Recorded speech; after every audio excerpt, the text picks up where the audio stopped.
Richard Krause.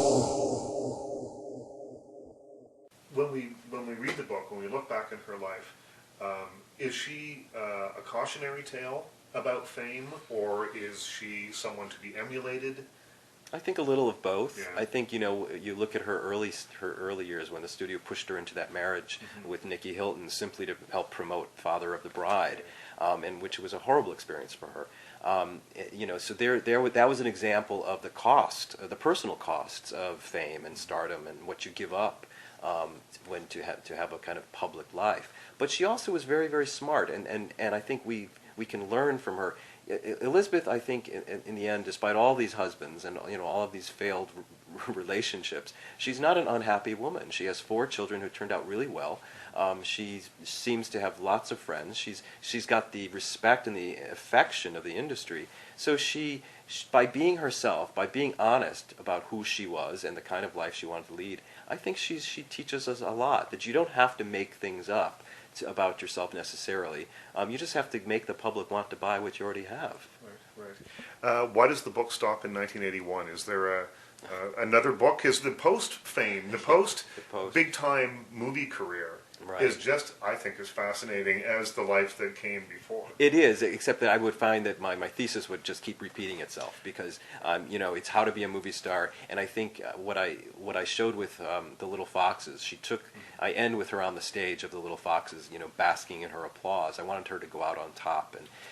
But what I'm showing there is how she took those lessons of how to be a movie star and applied them to Broadway. Well, she then later took those lessons and applied them to her work around AIDS, to her business endeavors, to everything she did after that. She always did it with a movie star's flair. Yeah, she has. There's another story from the set of Who's Afraid of Virginia Woolf, where she doesn't want to come in until 10 a.m. Right. And they say, "Okay, yeah, don't worry, but of course you can come in." And then she's like, "I want it in writing Yes. because I know what will happen if I don't get it in writing." Again, that's what I say. She was very, very smart. She was very, very shrewd. This was a girl who grew up on the set of the movie, behind the scenes of the movie's, most enterprising, most glamorous movie factory. And, she learned early on how you set a deal, how you make a movie, and how you stay famous. And I think also having a mother that pushed her in the way that she was helped give her a sort of an attitude, or a shrewder sort of attitude about life in general. Oh, yes. Sarah Taylor was very shrewd. She knew exactly what to do with Elizabeth. She pushed her in there, got her to become the star she herself had always wanted to be.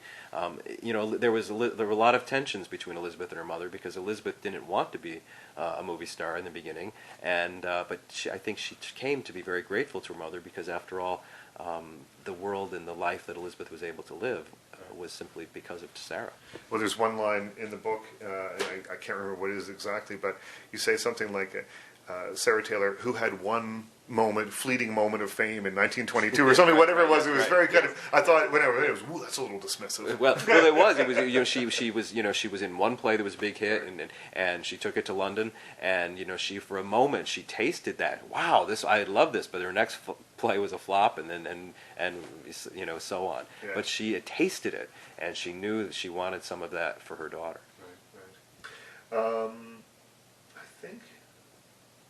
Oh yeah, I wanted to ask about the quote that Elizabeth Taylor is the Madame Curie of fame extension. Yes. I was so taken with the quote, but explain to me what it means to you.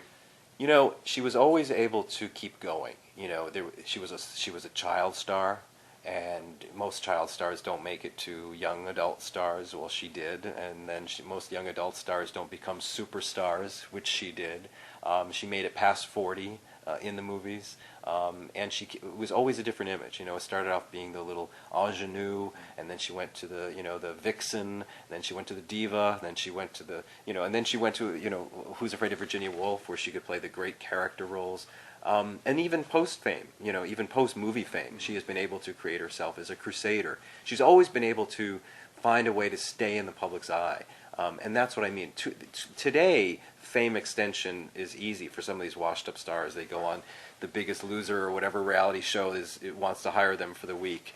For Elizabeth did it in a way where she ended up giving us these amazing roles that have become part of our cultural heritage. Right. Richard Krause.